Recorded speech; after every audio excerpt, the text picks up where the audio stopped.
Hello, everyone. I'm Katie Richardson, Vice President of Clinical Relations for Angel MD, and I am here today with Dr.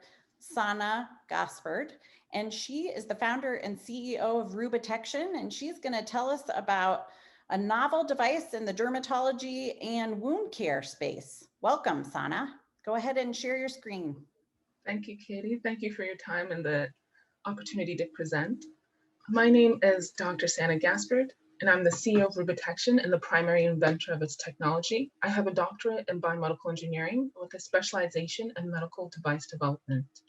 Rubitection is a medtech company that's addressing a global healthcare problem known as pressure injuries, more commonly referred to as bed sores, by providing caregivers with a low-cost early detection tool. Bed sores kill twice as many people as car accidents every year, affecting 2.3 million people, killing 60,000 of them needlessly. This is because if you can detect the condition early, you can keep it from progressing. But early detection is actually very difficult. The early diagnostic test is manual and unreliable. It's affected by things like the skill level of the patient, the lighting in the room, or the color of the patient's skin, making people of color over 2 times more likely to develop the most severe cases of the condition that can lead to sepsis, amputation, or death. It's so unreliable that this preventable healthcare condition cost the US healthcare system $11 billion in 1 year alone, a cost that facilities are now responsible for if the condition develops within the facility. And this is terrible because one bed sore can cost a facility $43,000, and one patient can have more than one bed sore at a time. With the at risk population, which is generally elderly individuals over 65 years old, um, reaching 80 million people by 2040, this is going to be an avalanche of cost due to the lawsuits, penalization for quality measures, as well as direct penalties from Medicare. As a result, healthcare facilities are actively looking for a solution to this problem and with a focus on early detection. We're solving this problem with the Rubitect assessment system. It's a patented spectroscopic device that allows any user to detect skin redness at its earliest stage. And we do that objectively. When used in clinical practice, the device is placed onto the skin to make a measurement of the skin. It's also used with a digital healthcare app that supports risk analytics, care management, as well as telehealth when used in a home care setting, allowing facilities to increase their Medicare earnings through bundled payments. Where we are today, we've raised $1 million in pre-seed funding from agencies like NSF and NIH from SBIR grants. We've used that funding to develop a functional proof of concept prototype, as well as complete initial clinical testing on patients in nursing homes that shows that we can detect the objective measurement of skin redness with 96% accuracy. Compared to our competition, we're more reliable, we're easier to use, even for a non-clinician, we're diagnostic, as well as we're lower in cost. This will allow us to dominate a $4.3 billion US market, which includes sales to hospitals, nursing homes, as well as home health agencies. We'll use a razor-blade business model to sell our product where we bundle the software and the measurement probe.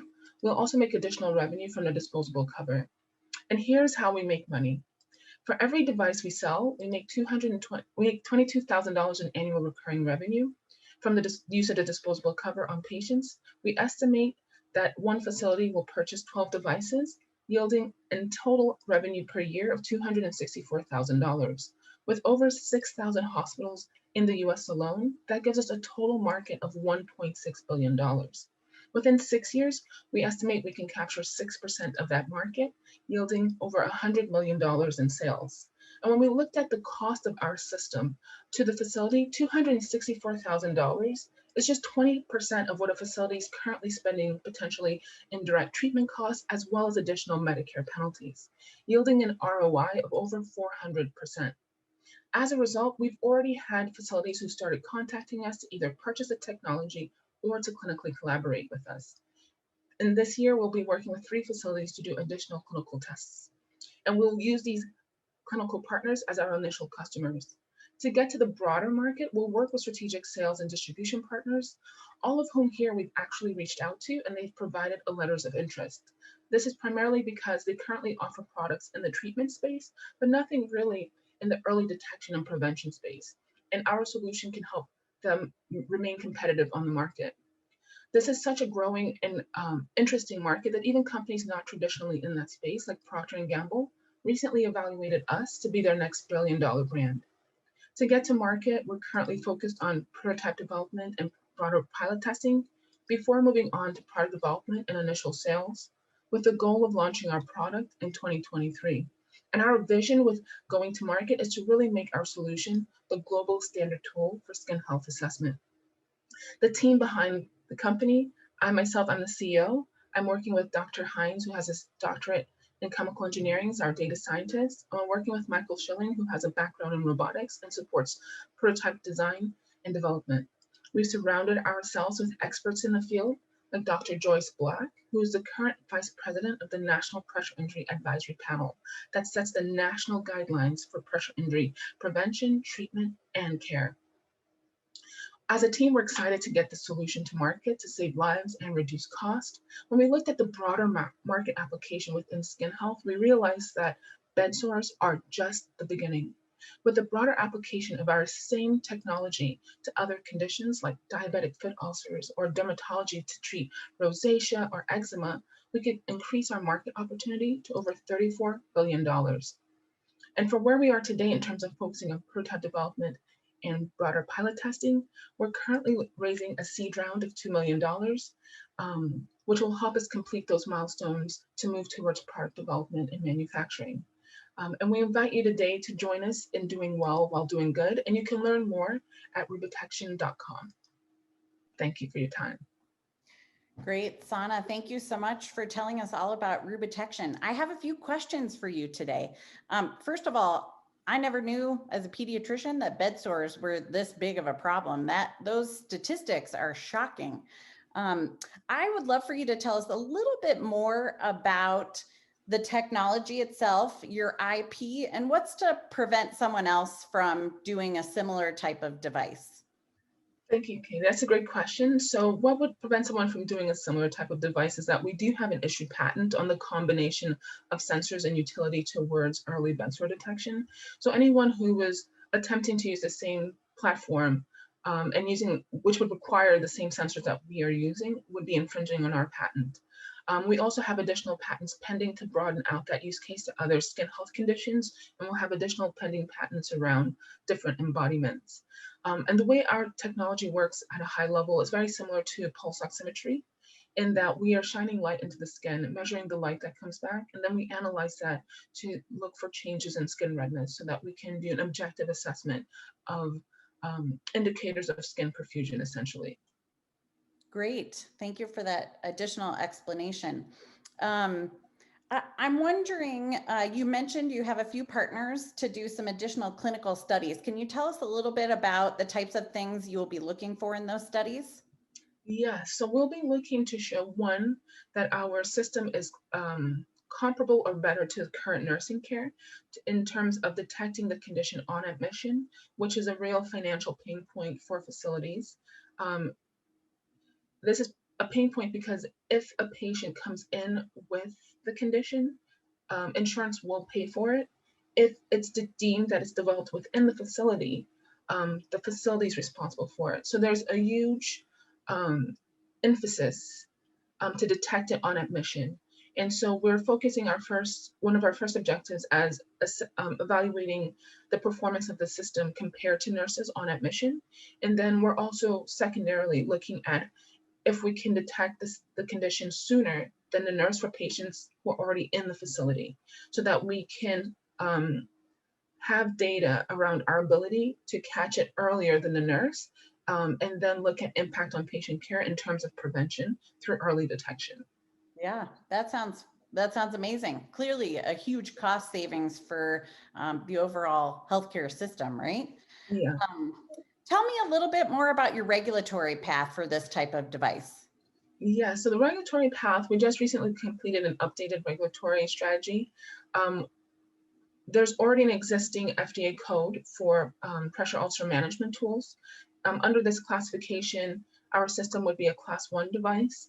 There's currently already a device on the market for pressure injury detection, which has this FDA classification. since we're using a different technical platform than what they are using. So they are using electrical impedance to measure swelling underneath the skin. We're using an optical approach to measure indirect measures of perfusion underneath the skin. So we can still use that same FDA indication as a class 1 device, but we'll have to also do a 510K to show the safety of our optical platform. But there's lots of medical devices on the market currently using similar optical platforms. So we're pretty confident that that will not be a significant hurdle, especially under as a class 1 device. Well, since you brought up the other devices on the market, I know you had one slide that talked about your competition. Can you highlight some of those and why your device is better? Yes. So there are one major or two major devices on the market right now that are actually focused on early detection. Let me see if I can bring that up. Those two devices include ultrasound devices, which have been on the market actually for a long time and haven't gained significant market traction because they're difficult to use and they're expensive. You have to pay for the ultrasound and the ultrasound tech. The other main competitor is the SEM scanner, and the SEM scanner uses electrical impedance. They recently just came on the market maybe 4 or 5 years ago, maybe 3 to 5 years ago, but they're not using a typical indicator of tissue injury. They're also, their system is also not very reliable in the sense that it's very sensitive to things like the humidity in the room or even sweat on the patient's skin. So you have to do several measurements at the site to actually get a final conclusive measurement. So they haven't gained significant market traction, but they're the only option on the market compared to really the manual test that's somewhat affordable. So they have been slowly gaining some market traction, but it's primarily because they're the main alternative available right now. The other technologies on the market are not diagnostic at all. They're either monitor position or they monitor pressure underneath your body. So a nurse still has to come over and actually do the skin assessment and determine what's the perfusion status of the skin. Is it healthy? Is it not healthy? And basically from that measurement, that manual test, make a conclusion of if the skin is injured or not. So in comparison, we really feel like we have a disruptive technology that's something that's low cost, easy to use. We're measuring direct indicators of tissue injury related to perfusion. And these conditions essentially develop through ischemia, where you have insufficient blood flow to that site that causes tissue death. And so, yeah, so we really think we have a disruptive competitive advantage to the existing technology on the market. It sounds like it. And I'm going to wrap us up with just one final question. I think in your presentation, you very briefly mentioned the possibility of home use. Talk in the future. Talk a little bit more about that. Yeah, so we're really excited about the home use market for several reasons. As you know, most of the care is now moving into the home. Secondarily, there's an even larger home care market for individuals who are caring for their loved ones at home currently, where the patient is either elderly or they're disabled and or they're suffering from cognitive decline like Alzheimer's, where they're not moving often, and so they're at risk for a bed sore. So we're thinking that we would our initial product will have an use for facilities as well as having a patient home use, whether that's a visiting home nurse or the caregivers in their home, family members who are caring for the loved one, who can use our system to do support telehealth, to talk to a physician, and then also monitor the risk so they know when it's time to either go and get more professional help and also get care recommendations to support to prevent the progression of the condition, essentially. Yeah, so this would help not only the patient, but also helps insurance companies by lowering costs and having patients go into the acute care setting for preventable conditions like bed sores that, if caught early, with appropriate preventative care, you can just prevent it from developing, essentially. Of course. No, I appreciate that. I'm going to have you go ahead and go to your last slide again, which has your contact information. I really appreciate you being with me today and telling us all about Rubitection. Again, we have Dr. Sana Gaspard, And we are super excited for you to share this with us. And you can find Rubitection on the Angel MD platform, again, which is angelmd.co. And here is Sana's contact information. Thank you so much for being here with us today, and look forward to hearing more about Rubitection in the future.